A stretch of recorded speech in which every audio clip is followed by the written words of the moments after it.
Yo soy María Martínez y bueno, este taller lo llevamos dando Ana y yo ya unos cuantos años y la idea es eso, hablar un poco sobre cómo fomentar la autonomía de los cero, o sea, pues de bebés recién nacidos hasta más o menos los 3 años desde distintos ámbitos. Normalmente, para empezar, yo os explico un poco lo que es todo el desarrollo evolutivo, así a grandes rasgos, porque hay como mogollón de áreas que podríamos abordar y daría para otro taller, no para otros 5 o 10 talleres. Entonces sí que vamos a ver a grandes rasgos un poco cómo es el desarrollo de los más pequeños en 3 áreas así más generales y luego sí que nos centraremos un poco más pues igual en pautas o en estrategias para fomentar la autonomía. Pero la idea es eso, al principio conocer un poco cómo crecen vuestros hijos e hijas para poder saber cómo ayudarles de la manera pues igual más ajustada.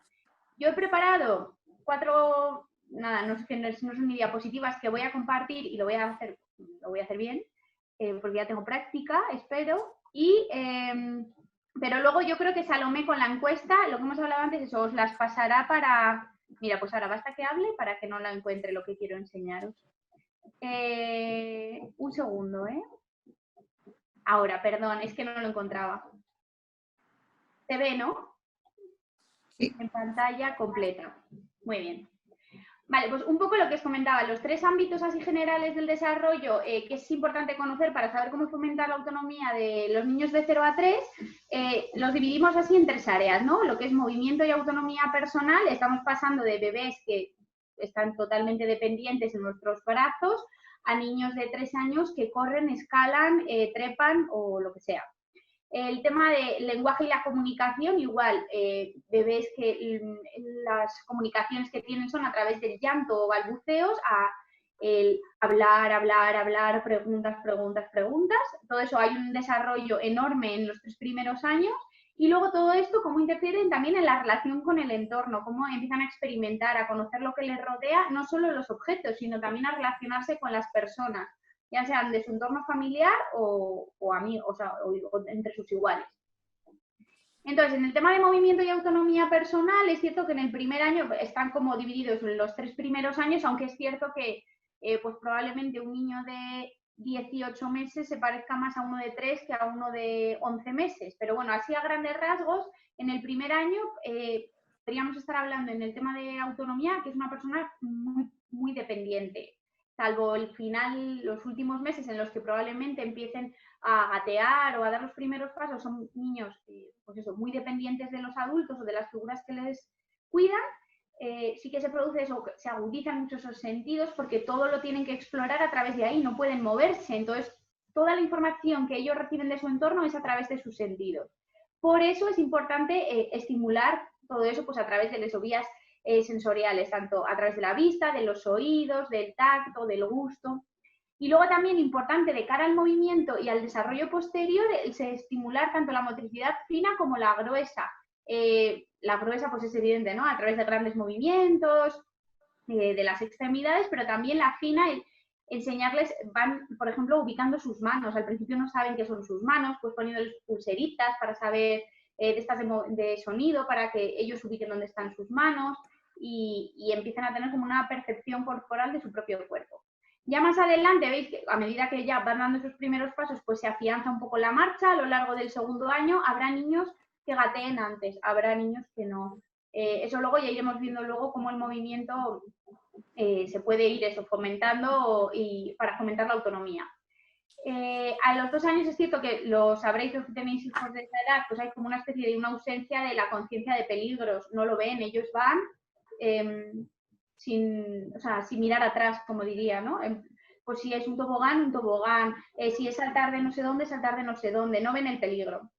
Y es cierto que aquí es importante fomentar esa autonomía, pero siempre con supervisión, por lo que decimos de esa ausencia de conciencia de peligros. Ya más adelante, cuando se va afianzando la marcha, a medida que van creciendo y ya en los 3 años, es cierto que se caracterizan en este ámbito por esa actividad y movimiento constante, o sea, carreras. En los 3 primeros años estamos viendo que pasamos de un bebé que tenemos en brazos a niños corriendo, saltando y lanzándose de donde sea.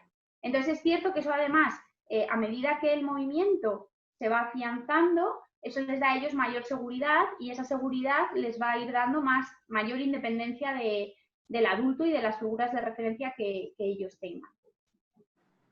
En cuanto al lenguaje y la comunicación, igual, es que es un área que en los 3 primeros años, ya no es por años, lo veréis en cuestión de semanas o meses, lo que cambia el desarrollo.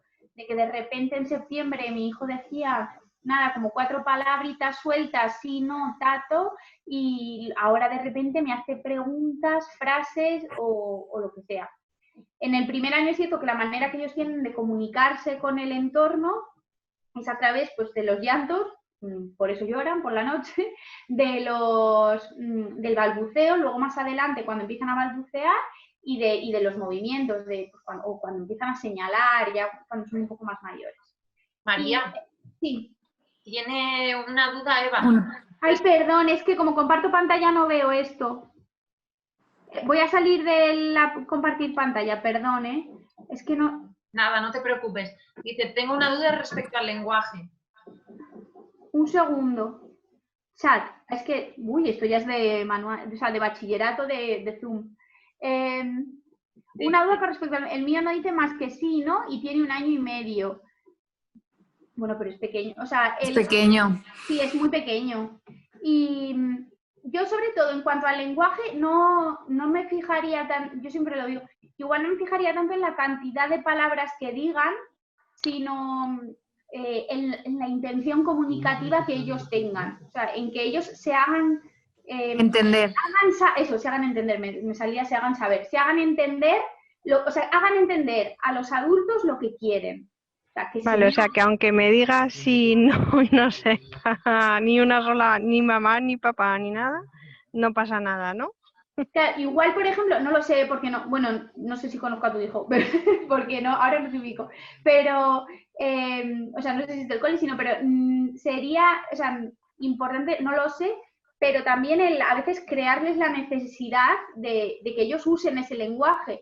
A veces, si sabemos que hacer así es biberón, por ejemplo, pues, y él haciendo así tiene el biberón, pues jamás va a decir biberón. Entonces, vale, sí. O si señala y enseguida le damos algo, pues tampoco no estamos fomentando eso. Intentar fomentarlo y estimularlo, sobre todo eso, a través de peticiones. Si él se hace entender lo que quiere, y vosotros sabéis que haciendo así es biberón, pues tú le acercas el biberón y dices, ¿quieres el biberón? Y que como que le invitas a repetir. Y igual al principio dice, y on, bueno, pues muy bien, biberón, y se lo das. Pero es importante, sobre todo, no es tanto el número de palabras, que ya te digo además que con 1 año y medio es que no... O sea, las primeras palabras es cierto que suelen, o sea, a los 18 meses sí que es cierto que hay ya como un conjunto de primeras palabras que suelen decir, pero que es súper variable. Eso sí que es cierto que el lenguaje es que es tan variable, el sí que, pues yo te diría eso, que lo vayáis viendo, el cómo evoluciona, si veis pues que cuando llega a los 2 años dice... No, pues no dice tanto, pues hablas con la profe o con el pediatra o lo que sea, pero sobre todo lo importante es que ellos se hagan entender y tengan como esa intención comunicativa. Sí, eso sí lo tienen, sí. Pero bueno, también como convivimos con él es fácil saber lo que quiere por el tiempo que pasas con él, ¿sabes? Claro, entonces... pero tú aunque lo sepas, tú le fuerzas a ello, a que lo pidas, ¿sabes? Tú se lo repites y que él lo repita contigo. Cada vez que he visto otros peques que tienen como más vocabulario y este no tiene nada. A ver, comparar en estas edades es mejor que no, porque a lo mejor tu niño luego a nivel psicomotor hace otras cosas que otros niños no hacen. Entonces, es que cada niño es un mundo, ahí no nos podemos meter. Lo que dice María, tú lo que tienes que intentar es fomentarle el repetir mucho y hablarle mucho y que él se esfuerce. Que no, porque al final es como que ellos no necesitan el vocabulario para vivir, para sus necesidades. Al final, hablar es para cubrir sus necesidades. Si tú se las estás cubriendo sin que lo diga, pues no lo va a decir. O sea, se vuelven cómodos y no lo van a decir. Entonces, perdón, no había dejado de compartir pantalla, perdón. No, lo que tenéis que ver es eso, que él tenga esa necesidad. O sea, tú sabes cuándo tiene sed. pues decirle, ¿quieres agua? A ver, esto es agua, y que te lo repita y hasta que no te lo o sea, no que no le des agua hasta que no te lo repita, pero sí Sí, que vayas intentando eso, que él vaya diciendo lo que vale, necesita. vale. Bueno, pues vuelvo a compartir pantalla otra vez y sigo. Sobre todo eso, en los primeros años es eso, pasamos de no comunicar, bueno, sí, porque se comunican, pero a través de eso, pues ya 2 movimientos a pues toda esta verborrea, preguntas y hablar mogollón. Creo que nos habíamos quedado en los 2 años, en torno a los 2 años es cierto que cambia muchísimo, no es lo mismo un niño de... o sea, en el segundo año, perdón, no serían los 2 años, no es lo mismo un niño de 24 meses, uno de 18, que uno de 24, que uno de 36, cambia muchísimo. Y lo que os decía Ana, no agobiarnos con que en la guía del pediatra me ha dicho que con 18 meses tiene que decir 20 o 50 palabras y no las dice porque solo dice 15. Entonces, no es eso. ¿Existe una guía del pediatra? Bueno, no sé, o sea, yo qué sé, no sé si ha dado el pediatra. Pero hay Existe. guías de estas.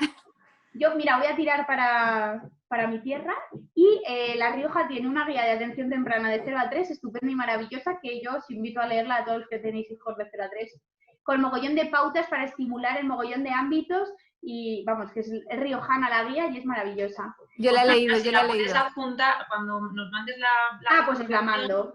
Mándala, sí, porque... Pues es de verdad que es un poco larga, pero es maravillosa. Yo la he leído, doy fe, ¿eh? Sí, está muy bien.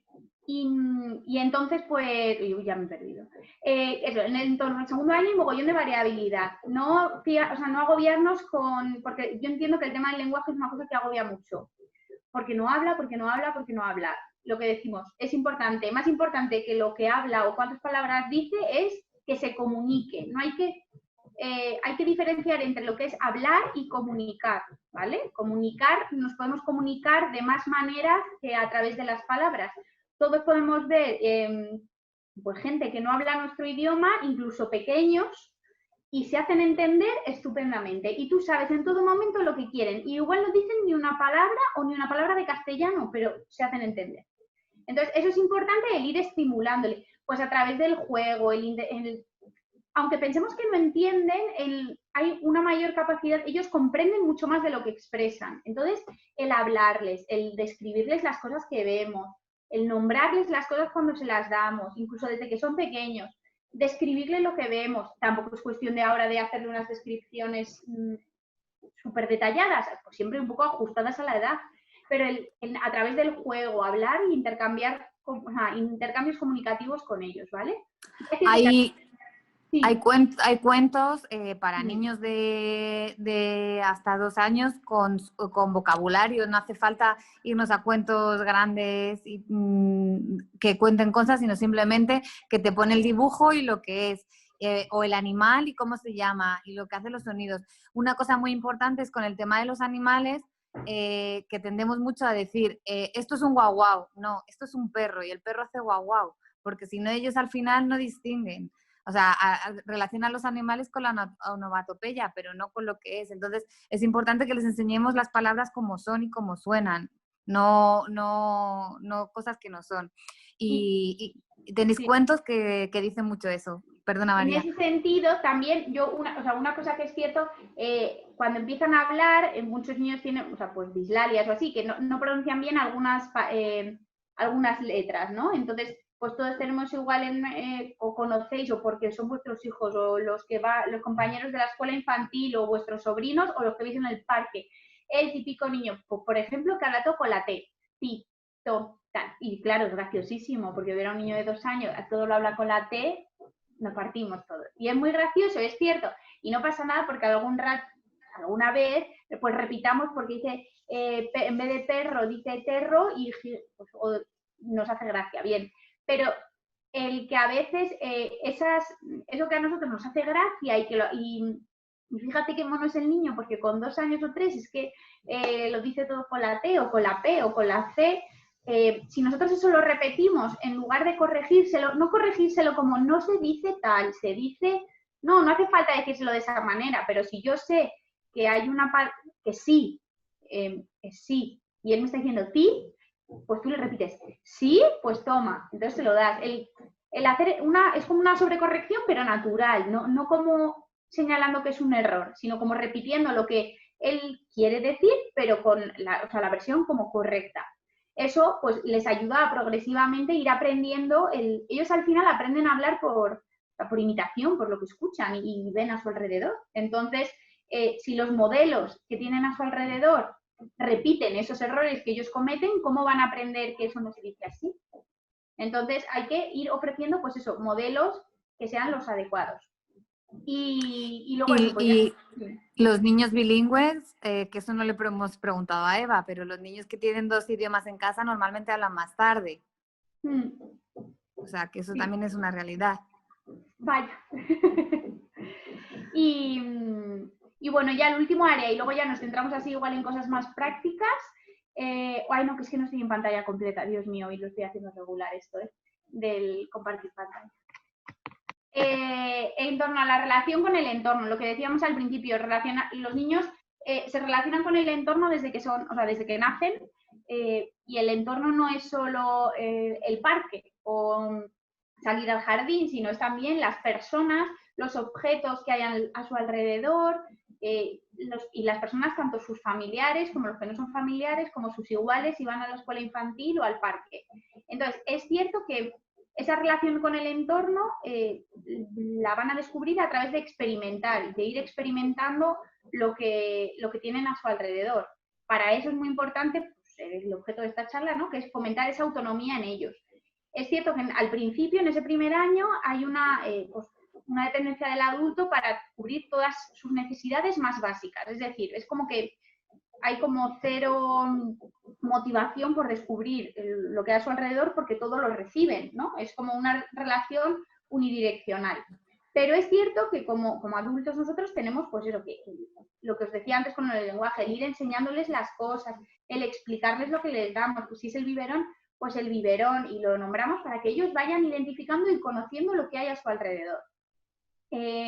Más adelante, pues eso, a raíz de las primeras palabras, el lenguaje también les va a facilitar ese conocimiento del entorno y esa relación, sobre todo con otras personas o con otros niños.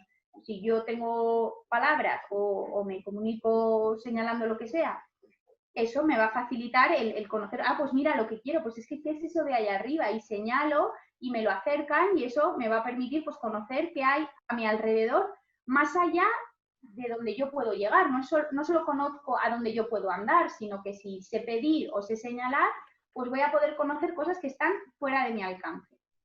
Importante también, aunque sean pequeños, aunque no vayan a la escuela infantil, bueno, en la escuela infantil es como que evidentemente pues hay intercambios con otros niños, no queda otra, pero importante que aunque no vayan a una escuela infantil, el fomentarlo igualmente, pues ya sea con los primos, con los vecinos, con el parque.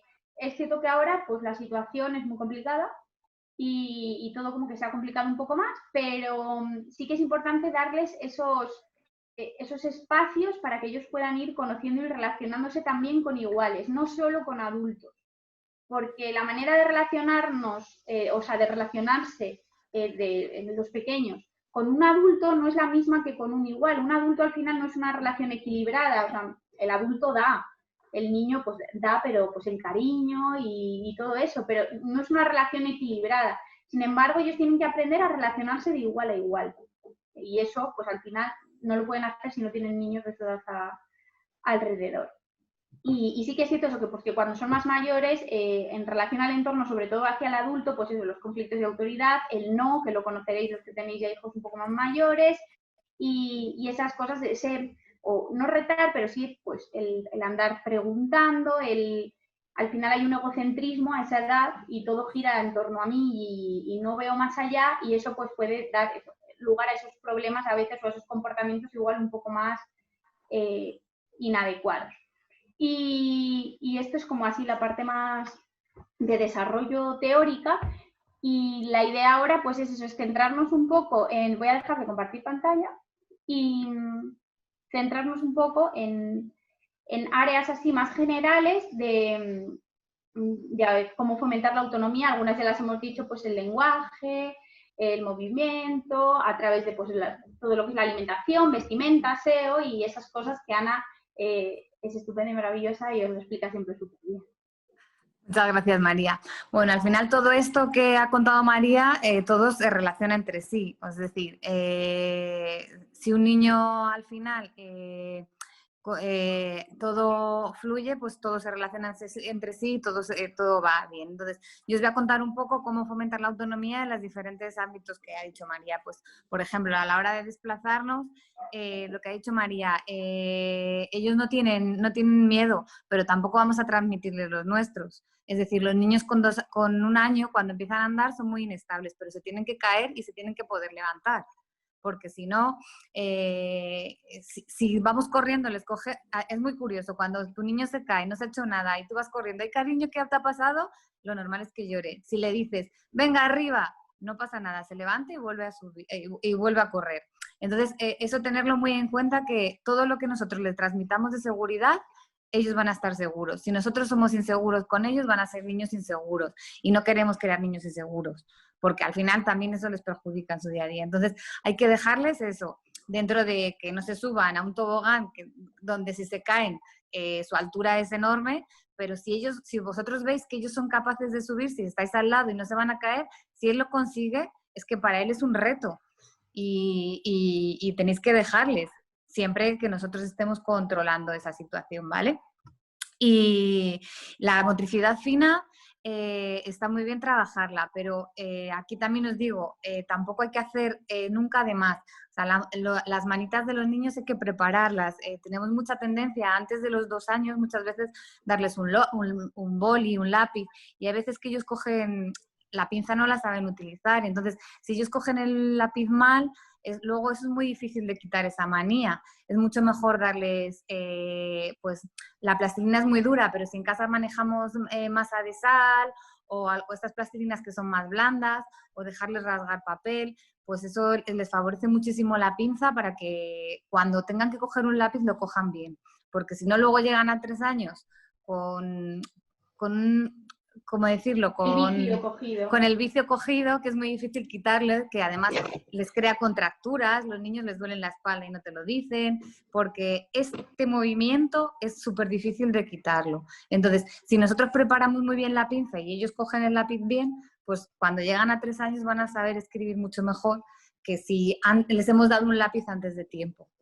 ¿Vale? Es como cuando hay un bebé y tendemos vamos a sentarle, ¿no? Él se tiene que sentar solo, no tenemos que sentarle porque la postura la tienen que ir adquiriendo ellos.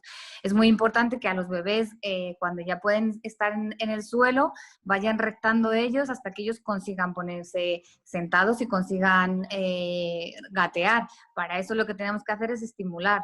Hay millones de juguetes y para estimular. A mí, para los bebés, hay una cosa que me gusta mucho, que es el cesto de los tesoros, que estoy hablando de niños a partir de 6 meses hasta el año, que eso es meter en una caja cucharas de madera, estropajos, cepillos de dientes, todas las cosas que tenemos en casa, que si están sucias no se las dejaríamos, pero las compramos para ellos y para ellos es el mejor juguete que hay. Y se lo sacamos de vez en cuando y les encanta jugar con ello. Entonces, eso es un poco a nivel psicomotor. A nivel alimentación, pues es súper... Otra cosa de lo de motor, el tema del carrito. Ah, es verdad. El tema del carrito, o sea, es cierto que yo entiendo que para ir en el metro, en el autobús, a deprisa, vamos por la calle, ¡ay, hemos quedado! No llegamos a la extraescolar de tu hermano mayor y vamos con el carro. Genial. Pero intentar en los momentos en los que se pueda que ellos vayan andando cuanto más mejor, aunque vayamos un poquito más lentos, pero al final eso también les va a dar como esa autonomía. Entonces, el carro, pues cuando sea imprescindible. Pero cuando no anden, evidentemente. Claro.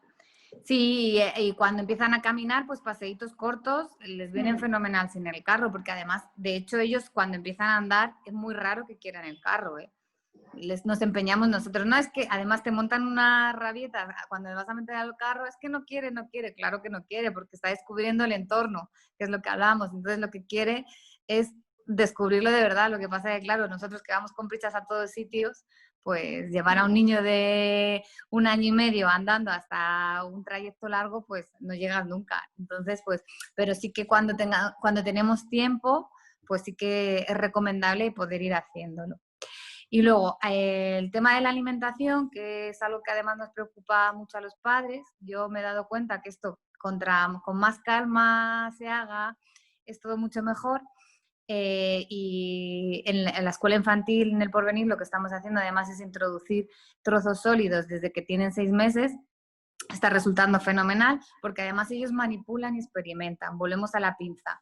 Si nosotros les dejamos que cojan el brócoli, la zanahoria o la verdura cogida con la mano, no solo están probando el alimento, sino están desarrollando con sus manos la pinza, con lo cual les viene muy bien para el tema del movimiento y la psicomotricidad fina.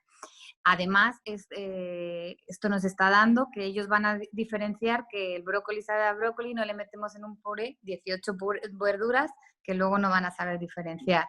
Entonces, ahora estamos llegando a 2 años que los niños en el cole nos piden antes un trozo de brócoli o de judía verde que un trozo de carne, porque se lo comen muy bien, que también se lo comen entero desde que son chiquititos, pero que les viene muy bien el manipular. Todo lo que ellos manipulen contra más pequeños es mejor, porque luego cuando llegan a 2 años ya van a saber usar la cuchara y el tenedor con propiedad, que es cuando lo tienen que hacer. Si un niño con 2 años no ha manipulado antes nunca lo que va a comer, lo va a hacer.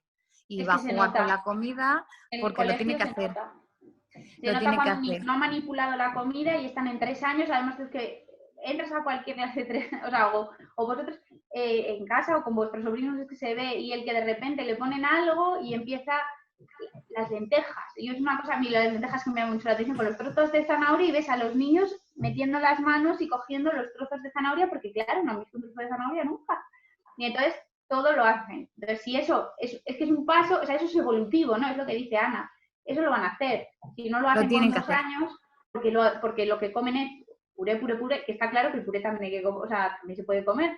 Pero si no les damos esas oportunidades de experimentar y manipular también con la comida, pues es que eso lo van a hacer más adelante, cuando tengan esa oportunidad. Y la comida nunca tenemos que forzarles, es decir, cada niño tiene su ritmo de comida y la comida tiene que ser un momento que ellos disfruten, ¿vale? Hay niños que comen más y otros que comen menos, como los adultos. Entonces, la comida tiene que ser un proceso de que ellos tienen que disfrutarlo. Como no lo disfruten, al final se convierte en una pelea, en una batalla campal en el cole, en casa y en todos sitios. Y lo hablábamos antes. Los niños en España afortunadamente no se mueren de hambre, entonces además tienen rachas que comen mejor y otras que comen peor, pues no nos tiene que importar. Lo único que aquí tenemos que tener unos horarios adecuados, es decir, no podemos comer hoy a la 1, mañana a las 3 y pasado a las 2. Los niños son muy rutinarios y tienen que tener sus horarios y sus rutinas, y eso es fundamental para ellos, y si lo hacemos bien, así lo conseguirán. Hay a familias que les va muy bien el comer todos juntos, y hay otras que prefieren que primero coma el niño y luego los papás. Eso, yo siempre lo digo, todo lo que hagáis con vuestros niños, que sea algo que a vosotros os cree un beneficio, es decir, que no se estrese, porque todo lo que a vosotros os estresa, al niño le va a estresar. Entonces, todo lo que a vosotros os siente bien, o sea que es beneficioso para vosotros y para el bebé o para el niño, fenomenal. En el momento que algo nos estresa, cortamos eso e intentamos otra cosa.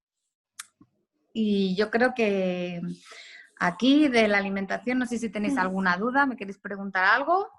Sí, yo sí, Ana. El tema de la alimentación dices que no hay que forzar, pero si hay algo que, por ejemplo, no les gusta y se empeñan, o 2 o 3 cosas que hay que comer, que lentejas hay que comer, o lo que sea, hay que comerlo antes o después.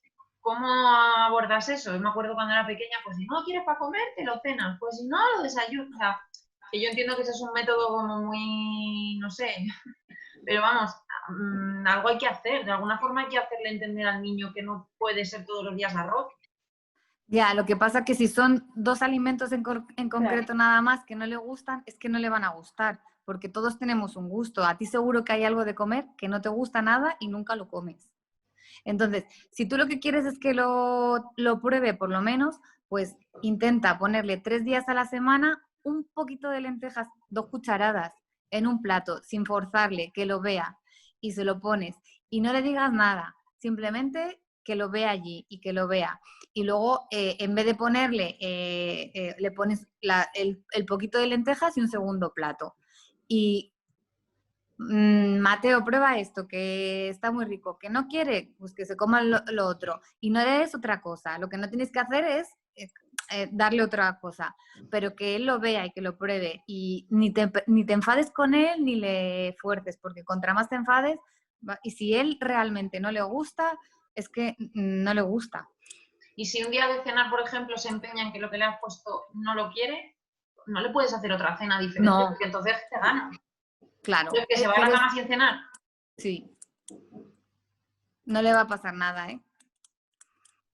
No le va a pasar nada, porque a lo mejor no tiene hambre, ¿eh? A lo mejor no quiere, lo que le pasa es que no tiene hambre, ha comido mucho, ha merendado mucho. Tú hay días, y yo vuelvo a lo mismo, nos ponemos en el lugar, nunca nos ponemos en el lugar de los niños porque son pequeños y porque creemos que dejarles sin cenar lo estamos haciendo fatal como padres, pero a lo mejor es que a él no le apetece cenar ese día y no te lo sabe expresar de otra manera. Es decir, no quiero cenar y no pasa nada. Si él tuviera hambre, iba a comer y si no, se te va a despertar, o sea, no se va a conseguir dormir. Entonces, si él al final se duerme, es que no tenía hambre. Entonces, al final ahí lo que tienes que decirle, esto es lo que hay de cenar, si lo quieres te lo comes y si no, nos vamos a la cama y no nos vamos a enfadar ninguno. Y él va a saber, porque además ya con 2 años ellos se entienden perfectamente.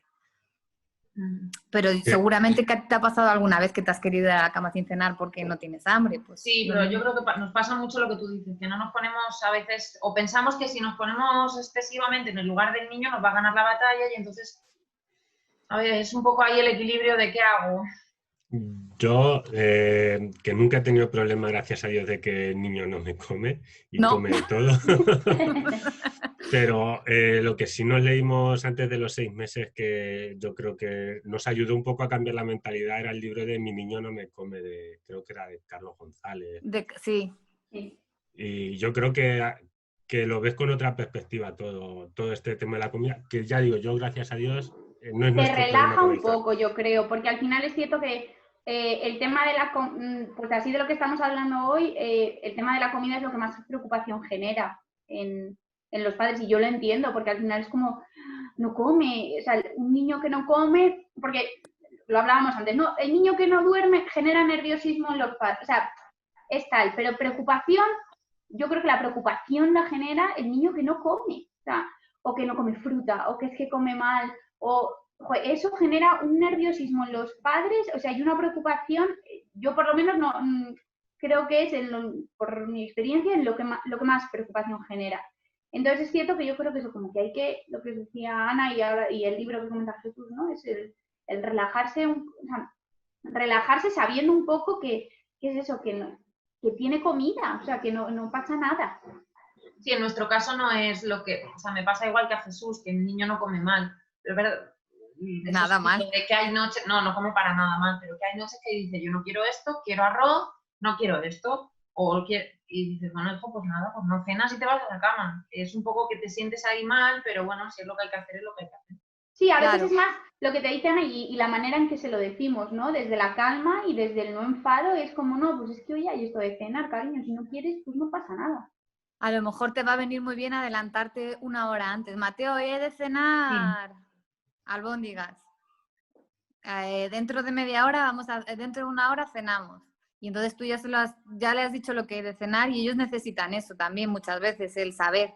Y el libro que dice Jesús, yo también me lo he leído, que por eso te decía lo de... Porque en este libro lo que sí que te dice, porque sobre todo es para niños que comen fatal, que les vayas dando, pues eso, poquitas cantidades de todo y que se lo vayas dejando. Y si un día se come una cucharada, pues ya está. Si al día siguiente se come 2, pues ya está. Y que luego hay niños, luego que el tema de la alimentación es muy cíclico. Hay rachas que comen fenomenal y otras dejan de comer. Y bueno, pues puede ser por millones de cosas. También hay veces que están más estresados, pues yo que sé, un cambio de casa, la vuelta al cole. Pues en el periodo de adaptación los niños normalmente comen peor.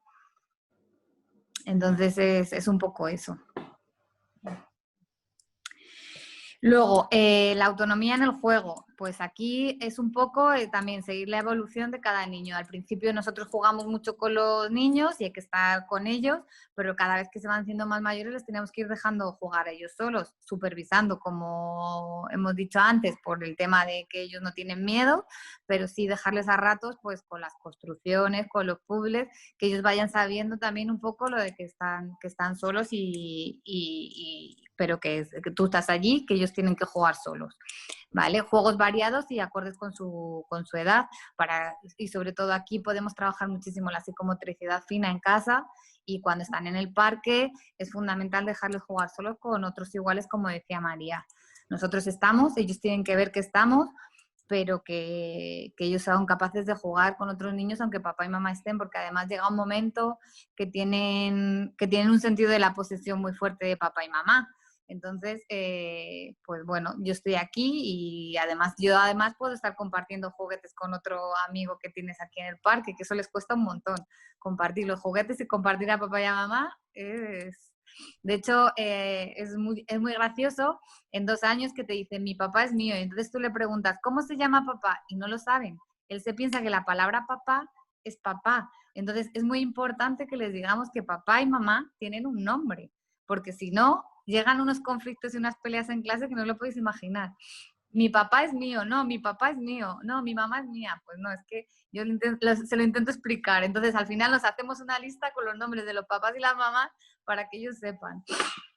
Entonces, un poco eso, que en el juego hay que ir, siguiendo el desarrollo también y dejándoles un rato espacios solos para que ellos vean que tienen sus espacios. No sé si aquí tenéis alguna pregunta también. Juegan bien también.